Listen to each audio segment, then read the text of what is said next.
I am recording. There's 2 chats already.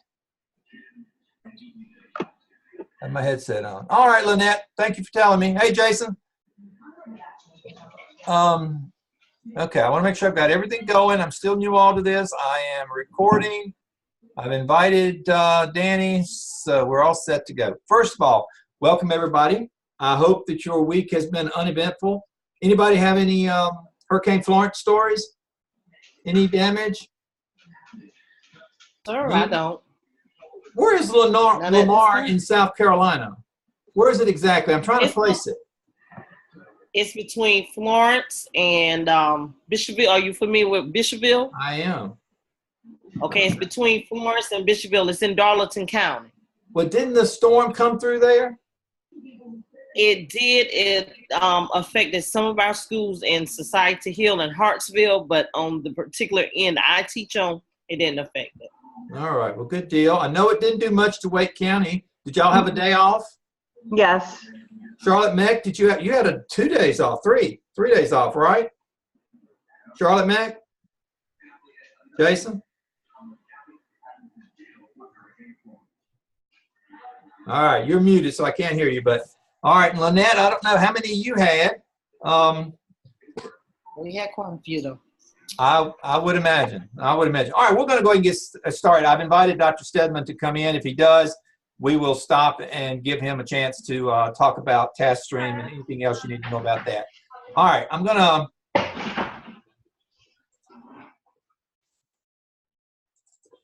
all right, so I want to start out by looking at the agenda for 6:05. We missed session 3, but we're going to talk a little bit about it tonight because I do want to talk about the role of the principal, the good principal, North Carolina Statute 115C. And then we're going to talk in session 4. We're going to do effective leadership. I'll leave it up to you guys to do the job readiness skills and the job quiz. I don't even think there's anything under the quiz when I look.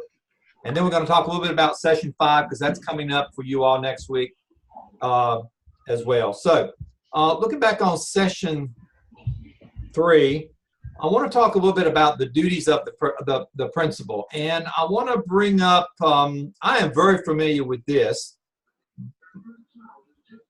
It's up at the top. All right. If you are in North Carolina, you're very familiar with 115C 288. It basically, and I'll tell you, my guys from South Carolina, I've looked and looked and looked in South Carolina, but I could not find a similar statute to this. So if any one of you can find something in South Carolina, I'd love to have it because I know half of the class I think may be from South Carolina. So I just don't want to focus on North Carolina, but I did find one thing from South Carolina. I'll share that in a minute. But from week 3, it talked about the duties and responsibilities of the principal. And I will tell you, to be a principal in North Carolina, it is quite literally spells out some of the things that you absolutely must do. When I looked at the South Carolina statute, I only saw one thing that's absolutely spelled out. Now, it could very well be that the duties of the principal are kind of spread throughout South Carolina law, and it's not in one little space like it is here in North Carolina. So let me talk briefly about North Carolina's, and you can pull this up on your website. But basically, in the state of North Carolina, there's a whole section of the law, and it's modified routinely because they just added something last year about the duties and the responsibilities of a principal, a school principal. The one that, as a superintendent, I enjoyed the most was the number 1, the ability to grade and classify pupils. Because whenever a parent called me and they said, you know, I have spoken to that principal, I've spoken to that assistant principal, they will not move my child out of Mrs. Smith's class and put her in Mrs. Jones's. Well, you know, that when they come to me with that, I say, well, I can't help you because that is really a duty of the responsibility of the principal that's spelled out in state law. And no matter how much power the superintendent has, I can't tell that principal what to do when it comes to grading and classifying. And to me, the definition of classifying means what grade teacher or what teacher the child is going to be in. So that in North Carolina gives principals an awesome responsibility. It also certainly means that on that particular issue, the buck stops at the principal's office. And so I've used that one a lot when it's the superintendent. When these angry parents would come to me and say, I want my child moved. sorry, can't do it, against the law. So North Carolina is very specific about that is your duty and responsibility. The section B is to make reports, and you have to do these, and it spells out, in particular, the one, it has a couple, but the one it spells out and gives examples of is the fire. You know, if you work in North Carolina, I'm not sure in South Carolina, maybe one of you will tell me, but it's a requirement that within the first week of school you have or the first month of school you have a fire drill, and then every month you have a fire drill. Well, all of that has to be on file with the superintendent's office. Then it goes on. Is that true for South Carolina? Yes. Fire drill every month. Got to hang on to it. Well, that is spelled out in law in North Carolina, and so it's there are other reports too. You have to do your exceptional children's head count. There are other reports, but the law says, and this is an interesting piece in North Carolina, and this is really why I want South Carolina's if someone can find it for me. If you don't make reports, if you don't do your stuff, and it not only is attendance, but it's financial, it's requisition payroll, also it's daily attendance in North Carolina, you could be guilty of a class 1 misdemeanor, and the state of North Carolina can take away your license and your administrative license. So any license the state of North Carolina gives you, they can take away by your failure to turn in those reports in a timely manner. Now, once they come to, and the way North Carolina is working now, and I know this is maybe foreign to you in South Carolina, but if you ever get an opportunity to work up here, you will find that there is more and more things that they are requiring the superintendent to sign off on, that I have received these reports from the principal.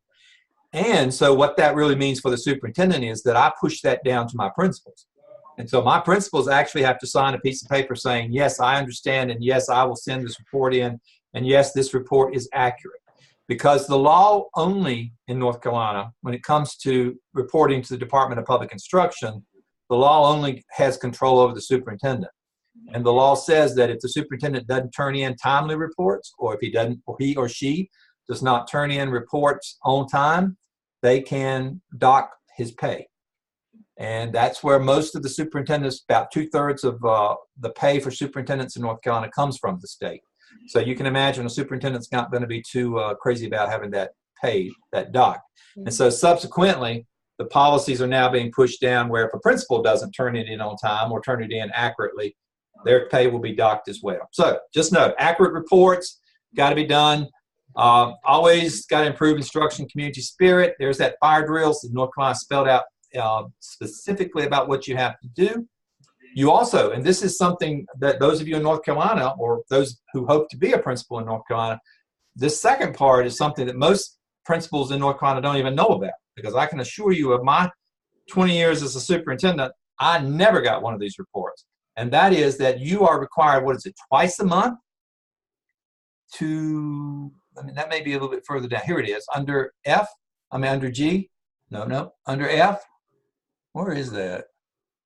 Anyway, we'll find it. But twice a month, you are required to walk around the buildings and do a safety check. So when we find that, I'll show you that. And that's something I don't think many principals in North Carolina even do, much less report to the superintendent. But because there is no reporting from the superintendent to the Department of Public Instruction, that's why that's been less monitored. Of course, it is your duty to discipline students for the general welfare of the building. You also have to protect the school property. And here's the biggie, and this is the one that I found in South Carolina as well, and I'll go to South Carolina in a minute, but it is your responsibility to report certain acts to the law enforcement and to the superintendent. The order for that, law enforcement first, then the superintendent. So it's not calling the superintendent and saying, what should I do about this? It really is, if you see one of these things that are spelled out in the law, your responsibility is to contact law enforcement first, and then you notify the superintendent's office. And a lot of principals don't get that. They would rather call the superintendent and say, this young lady came to the office saying that a boy touched her inappropriately. You know, my first response is, have you notified law enforcement? Because that's your ultimate duty, is to first notify them, and superintendent second. So we'll talk a minute about some of those things that are required. Oh, here they are up here. Here they are, and they're even spelled out in North Carolina. Assault, serious injury, sexual assault, sex, anything to do with sex, rape, kidnapping, indecent liberties, assault with a weapon, possession of a firearm, possession of a weapon, controlled substance in violation of law, which is any amount of marijuana, shall report that appropriately to the law enforcement. And at that point, then you report that to the superintendent. The superintendent, in turn, is supposed to turn around and report it to the Board of Education when something like that happens. Again, I don't think that's common practice in North Carolina. If it was important enough that law enforcement got involved, particularly anything about sex or employee misconduct, I always call my board members. But if it was they caught a kid with marijuana, evidently I should have been doing that, but I didn't. And I would dare say most superintendents don't keep their board. Can you imagine what a Charlotte Mecklenburg would be like if every time the principal caught someone with marijuana, they had to call law enforcement and the superintendent had to let the board know? It'd be like every day in a system that big. Every day you'd be reporting something to the Board of Education. It'd be like a long list, and you just fill in who we reported today. You've got to make available in North Carolina. This was added about 4 or 5 years ago when the Republicans took over the General Assembly. They made it where now the budgets have to be, and school improvement plans have to be on the website and be able to be read by someone with an 8th grade education. So when that person goes onto the website of your school and they see the budget, they ought to be able to say, yeah, teacher salaries make up 86%. Those textbooks make up 5%. So you really can't hide it in the language that we as educators sometimes do that. And so in North Carolina, it's got to be very clear that if I have an 8th grade education, I ought to be able to tell what your budget, where your money is going. The other part to that is your school improvement plan. And so that means school improvement plans can't have these long words or acronyms or stuff. You got to spell it out. Again, that 8th grade education, that's the standard for being able to understand that policy. There is one part of the school improvement plan that does not have to be published. Anybody want to guess? In North Carolina. The one piece that you don't want the public to know, that's your school safety. Like your what do you do in case of a sniper? What do you do in case of something like that? That is the only piece of your school improvement plan that does not have to be on the website or out for the public consumption, but everything else does. And it's got to be in that kind of language where everybody can understand it. You've got to evaluate school improvement plans. You've got to, in North Carolina, I don't know if they do this in South Carolina. If somebody knows, let me know. But many years ago, the General Assembly made it where the principal of the high school had to sign off to allow kids to take driver's ed. Because if you didn't have a certain grade level or if you didn't have a certain attendance, then you couldn't take driver's ed. So the principal had to maintain this list and send it off to Department of Motor Vehicles. And we still have to do that. And then if the child, sometime during the school year, their attendance gets bad or their grades start failing, we have to modify that and send it off to the Department of Motor Vehicles that this child is no longer eligible for a driver's permit or driver's license. So that was something odd. You are required by law to establish a school improvement team. It even breaks it down to tell you who needs to be on that. North Carolina also added something, this is just recently, to make it where you have to serve the unique needs. In case if someone from the military comes up, if there's a transfer, military families in North Carolina, and I'm sure in South Carolina, it may not be in law, but in North Carolina, because we have so many military bases as you do, that when a child moves in with a military family, there's so many things we don't have to wait for, records before we can place them, immunization records and those kinds of things. If they are military, and if they can't produce some documents, then North Carolina principal has to go outside the box and allow that. So that's North Carolina. Now within that, that's the law, but within that, there's also the ability to add other things, and the General Assembly has done that along the way. Let's look at South Carolina. Where did I put South Carolina? Oh, that's not it. South Carolina. Here it is. You know, I really spent a bit of time looking up South Carolina, and I'm going to have to do a little bit better job of this for you all from South Carolina. But the only thing I could find from Google search or from looking, and I did not go to your association or to your school board's association, which is my next step, has to do with your law. You're defined in Chapter 24, Article 1 of the South Carolina General Statutes. And that basically is about school administrators. And I'll tell you that in comparing yours to North Carolina, there is only one section that I saw that you have where your actual duties are Well, there are two really. Expenditure of funds, this one right here, that is pretty much making sure that your audits are there. That is spelled out in law. And then there is one about, oh, here it is, section 592460, to report to law enforcement. And in yours, it really doesn't spell out, here are the things that you have to, here are the things that would require that. But on, it just says serious injury or threat of injury to another person. I don't even see sexual misconduct in there, but I'm sure somewhere, and I'm not saying that it's not in the South Carolina law, it's just it's not in this one simple document. Most of in South Carolina, most of this section deals with the staff development and the things that you all have to do. And I would encourage my folks from North Carolina to look at this one, because in South Carolina, there are some things that principals have to do that you all don't in our state. And, you know, you have to enroll in before you even, like a leadership academy in South Carolina, before you even get a permanent appointment as a principal. That's not a requirement in North Carolina. And then within it, South Carolina has some different kinds of requirements for you to maintain continuous performance and continuous learning. So South Carolina's got it over North Carolina under that part. But when it comes to spelling out the law, if somebody can find that, that would really be very beneficial to me, because I'd like to include that in future classes. So if anybody finds it, shoot it to me and let me know what it is. But that's North Carolina, South Carolina. What I would imagine for South Carolina is that throughout the law books, that it's here and there, the principal is mentioned.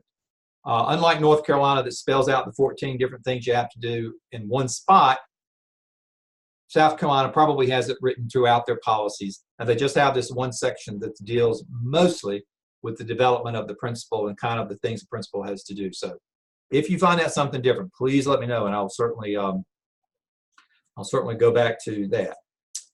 All right. There was an article last week, What Makes a Great Principal? I don't know if you've read this or if you did read it. It's a great article about some of the things that makes a great principal. And for me, probably the biggest thing when you really break it down is these first two, and that has to do with the relationships. I've seen some excellent principals in North Carolina. I've had some excellent principals that work for me who have all of these traits except this one about treating people professionally. I know none of you are going to do this, but there is a tipping point when someone becomes a principal that it's almost like I have a ride. And so I'm the boss. And I have seen this in so many brand new principals. So please don't do this when you guys step into that principal's office, because you're new and teachers will probably test you, and that's okay. Students test you. You're not immune from being tested. But one of the worst things you can go in is that I'm the boss, it's going to be my way, and not be open to it. So I'd say relationships are probably front and center, the best thing that you can do. And that ties in, of course, with being that mom, with being that great energy, that great resource of energy. So, and also developing people. So this is a great article. I hope you had a chance to read it. Certainly they are school-centered.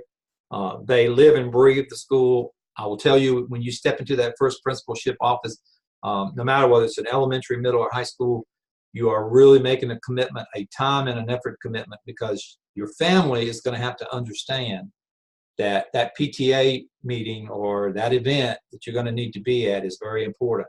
And truly, if you are the only administrator in the building, parents expect to see an administrator. They expect to see you or someone there at their events. And for a small community like some of you are from, they also expect you to be at that Lions Club baseball game on Saturday where some of your kids may be playing.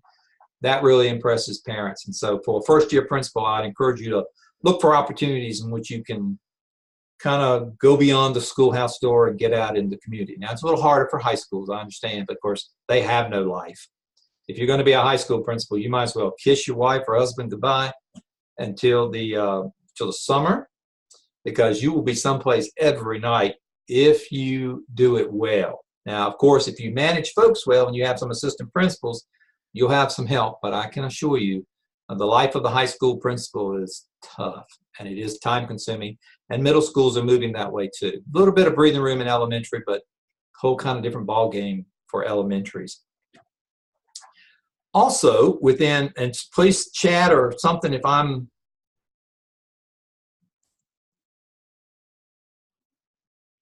yes. Also within section 4, yeah, now we're in week 4 with situational leadership. Some great articles about that. This was the article, one that you were asked to read.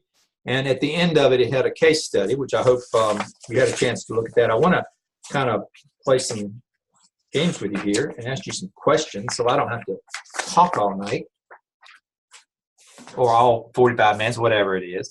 But under this section, we talked the situational leadership. You are going to be asked at your first interview, I will almost guarantee you, what is your leadership style? If you've interviewed for an assistant principal yet, or if you've interviewed, or if you've done any interviewing for an administrative, you can imagine somewhere in there, other than tell us why you want this job, and at the end, do you have any additional questions for us? Somewhere in that interview is going to be, how do you describe your leadership style? I've sat through many an interview, and I've heard people say, I describe myself as collaborative. I describe myself as, get the job done. I'm most impressed when people tell me they are situational, because that really tells me they understand that situations vary. And yes, there is a time when you have to be collaborative, but there's also a time when Mr. and Mrs. Principal, you got to be, I'm sorry, I've reviewed this, my neck's on the line, this is the way I know I'm going back, and you got to be collaborative, but there comes a time when you've done everything you can, and you, the person behind that desk, are the one that the superintendent's going to walk into and say, your job's on the line. So there's time. So if you're ever asked, my suggestion would be to save this particular article and memorize it for your interview, because I think it speaks highly to your willingness to look at the situation and make an intelligent decision without saying it's always going to be this way or it's always going to be that way. So in the situational leadership, the article talked about 4 different ways. So I'm not going to ask you for a show of hands because I don't want to embarrass myself or you, but think about this. If this is your style, kind of think in your head, I should raise my hand, but don't. There are 4. The first one is directing and telling. Now, I will ask you to show your hand. Have you ever worked for a principal like that? No, I have. You've never worked for a principal that's directing and telling? Oh, come on. They walk down the hall and they just send out edicts. They send out an email. This is the way it's going to be. And you may say, hey, we're going to have, we're going to do this, and that way. So that's a style. Not one that I recommend. It turns off a lot of people, but there is a time and a place for it. The second one is coaching and selling. And that has its pros and cons. You probably have had a principal that's been a coach and tries to sell things. And sometimes, if you're like me, you think, oh my God, lady, make a decision. Or man, make a decision. Well, that's coaching and selling, because you're trying to sell your decision. And you're trying to coach and bring people along with it. The third one is supporting and participating, where you're in there with them. You got the shoes on, the boots on. You're doing it with them and supporting them with it. And you are participating. So it's not too good for you. So it's not too good for them. And the other one is delegating. And that's the other extreme, telling and delegating. And you've all probably had principals or someone who's been a delegator. Why don't you do this? Why don't you do that? And that sometimes is appropriate. It's not appropriate all the time, as in none of these 4 are appropriate all the time.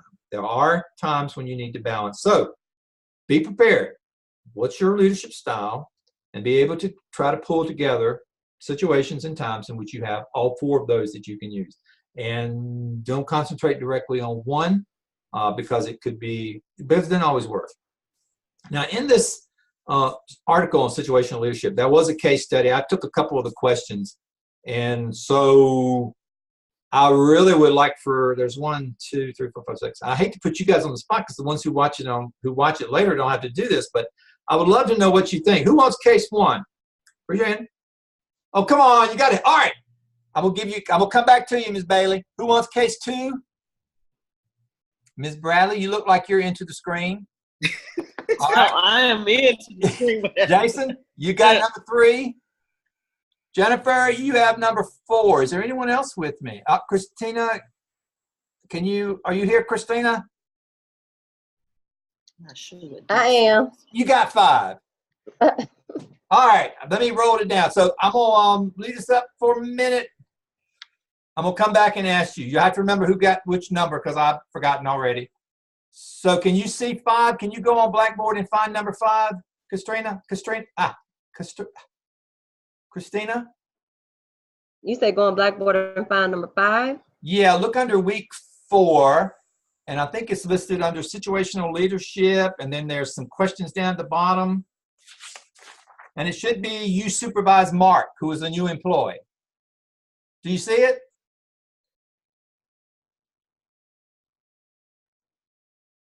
Oh, wow. I have to go into Gardner. I haven't pulled up Gardner Web at all. I tell you what, I'm gonna pull down number 5 real quick, so you can kind of think about it while the rest of them are thinking about their question. Did everybody got it? Yes, sir. All right. I'm gonna go back to number. Oh, somebody's chatting. Oh boy, I'm gonna get this chatting thing in a minute if I can find it again. It's at the bottom of the screen. All right. If you go, take your mouse over the bottom. Oh, I've got my stuff at the top, but it went away. It was here just a minute ago, but it went away. Whoever chatted, can you chat with me again? I'm with Jason. I don't know where it is. Oh, more. Here's more. Oh, here it is, chat.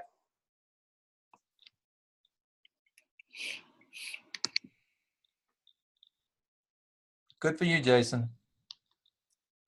Good for you. Oh, you guys have been talking. I'm going to have to do better about this. Okay. All right. So, all right. Number 1, what would you do? All right.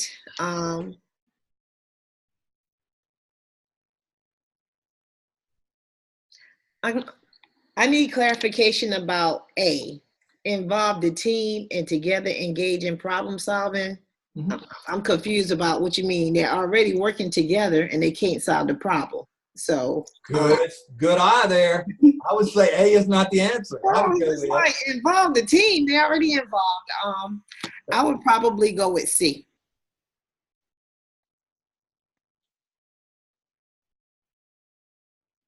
That's all I need to do, or I need to explain. Okay. Or D, C and D. I mean, but they're not working it out. I would like to get involved and figure out why they can't solve the problem, but that's not a. I think you're right, because if you look at A, B, and D, they all really are assuming that this group can work together and can solve the problem. So leave them alone and all, that's not going to do it. So this is one of the times in which you tell and direct, right? Mm-hmm. You don't have to get involved. There you go. I don't see where the principal gets involved, except for C. Yeah, C, you're right. I agree, because otherwise it will never get done. Number 2.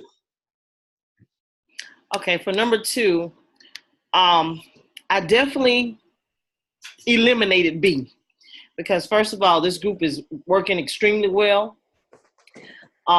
They get along and they deliver the best. So when it comes to them, I would reduce my leadership, but I would not forget all about them and concentrate on other groups, because I don't want them to get bored. I think they need to get as a group, I want to see them grow professionally.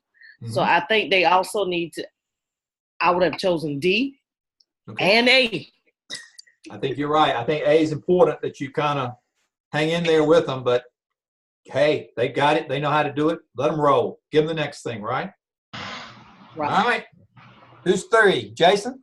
Yeah, for number 3, I'm going to go with A, because they already have a fine record of accomplishment and they respect the need for change.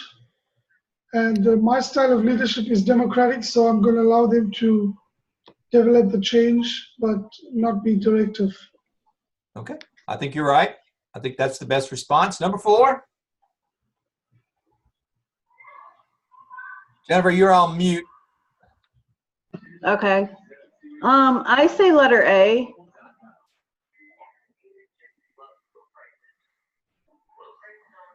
All right, why? Because B is he obviously is having problems with it, so he can't figure it out by himself. You may be dealing with him 3 or 4 months down the road. Yeah. And I think telling him step by step is like too childish. Like, I don't want to treat him like a child either. All right. And the other, can I add? What's up? Can I add? Yeah. You're just solving the one problem he has right now by telling him how to do it step by step. Long term, next time you have a problem, got to do it all over again. So you said, what about I said C? A. What about C? We do that a lot in education. Yeah, but I feel like in this particular thing, it's not that big of an issue where I need to like take him from his job to show him somebody else's. I feel like it could be handled with just, working with him. I think you're right. And the other people have already got other jobs to do, and you don't want to punish them by giving them someone extra to have to train. And as a leader, that's a part of your responsibility. All right, Christina, you're muted. Okay, I said A. Let him do it on his own. If he's a teacher, he's a professional, and teachers don't even get training. So I would give him the task and leave him to do it on his own. All right, anybody else have He's any already ideas? been trained. I'm sorry. It said he had been working alongside an experienced member on the staff. So Yeah, I think you're right. At this point, you got to let him fly. mm-hmm. And monitor him. I mean, it doesn't say kind of keep an eye on him, step in on him every so often, say, hey, Mark, how's it going? Right. But yeah, I think A would be the best one. So A and C, let him do it, but support him. Oh, I'm sorry, you said B. No, I said A and C. Oh, No, I don't want to work with him step by step. I want him to be able to do it on his own. Okay, I think they could combine. I think you're right. Excellent. Thank you. All right, so you guys are just super, super great administrators. Are going to do well with that. All right. I have. Can we read number 6? If you can scroll up. Yeah. I'll answer this one. No, who wants to answer this one?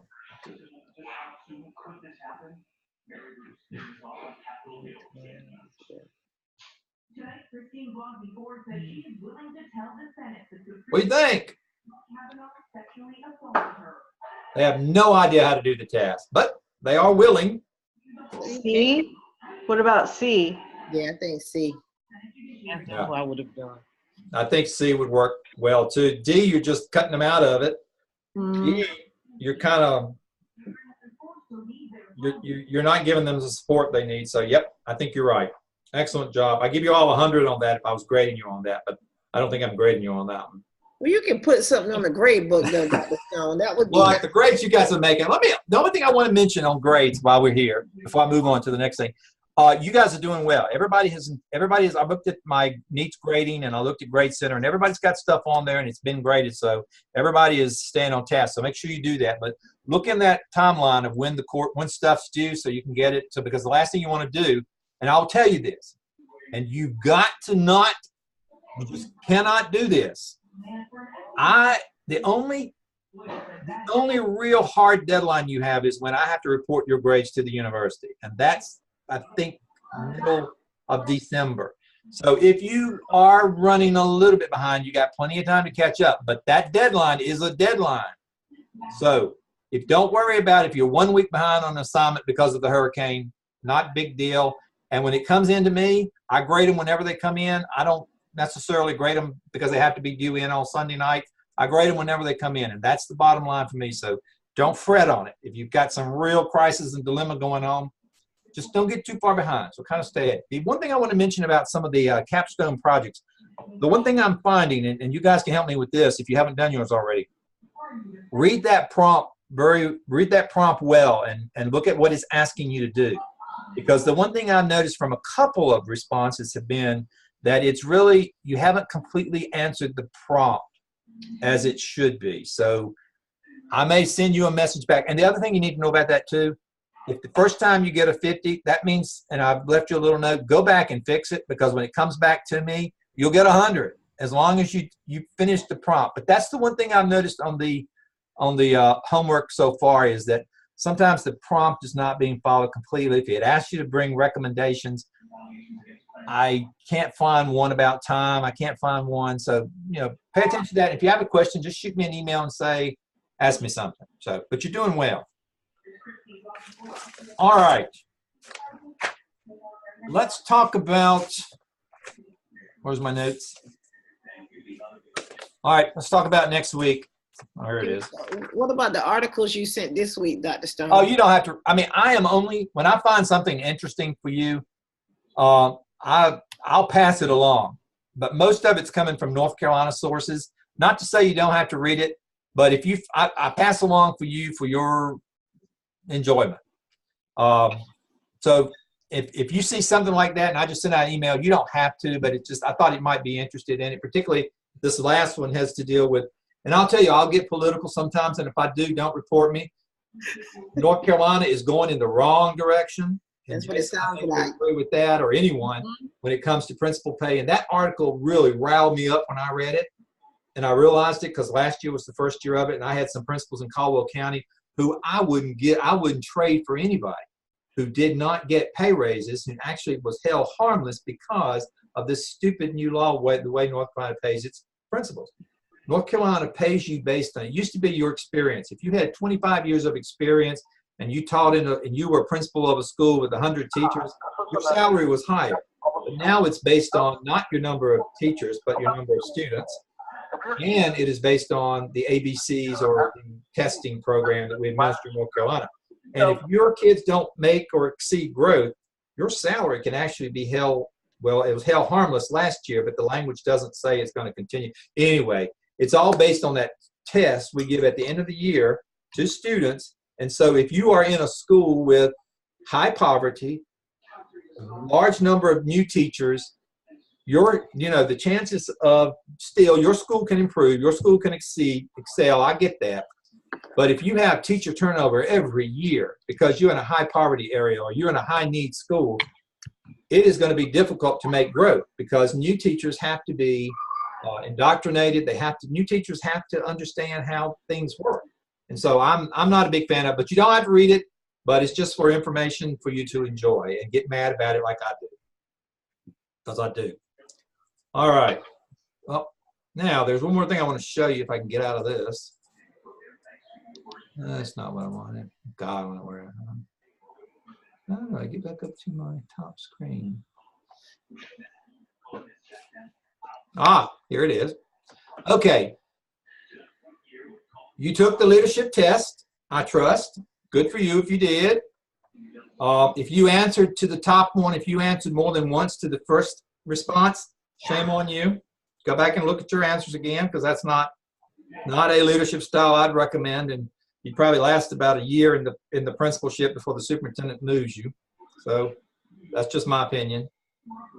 Let's see. The last thing I want to show you is next week, week 5. Week 5, you are responsible for doing a assistant principal interview. So Gardner-Webb does have some protocol. And so if you are wondering how that's going to go and what do you need to do with your assistant principal interview, and we're going to talk about this next week. Actually, I want you to kind of report out and talk to me about what your assistant principal said.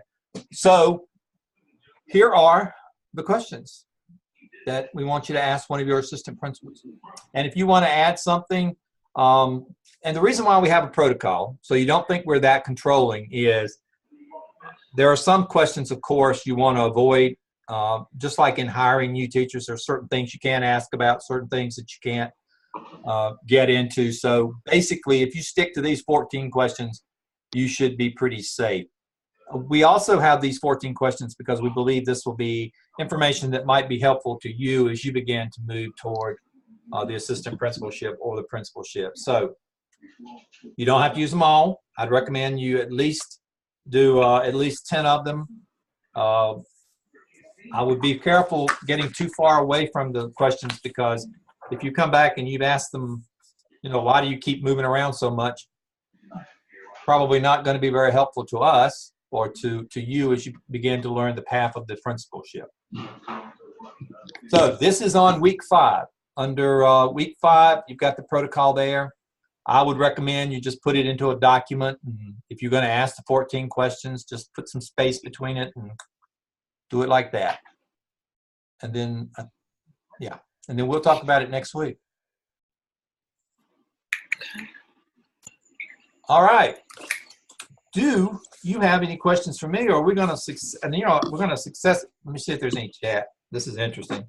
I'm learning how to chat. Hang on. Oh, nobody's chatting with me now. So, any questions for me? We're on week 5. Yes, next week is week 5. We are not going to make up week 4. We did it tonight, so you do not have to make up week 4. Other than if there are some assignments in there, you got to keep all that stuff going. But no, we're going to move on. So next week, try to do your assistant principal interview, particularly if you're going to be live with me. And I really like it when you're live with me. I mean, I know sometimes you can't do that, but I really like to see your faces. Particularly after that first one where you saw a black screen from me. But it's more interesting to me if I see you. But if nobody's here, I'll just talk to myself and you all can look at it later. But it is nice when I see you. All right. Any questions? You have a great week. I'm sorry, was there a question? There's no chat. Oh, wait a minute, there is. Oh, thank you, Lynette. All right. Everybody, we'll see you next week. Have a great weekend and enjoy. You do the Zoom same. out. Right, you do the same. Now I got to figure out how to cut it off. Oh, here we go. You didn't record it, Dr. Stone? Oh, God, I hope so. I'm thinking I did. Okay. Stop video. I think I did. All right. We'll see y'all later. All right.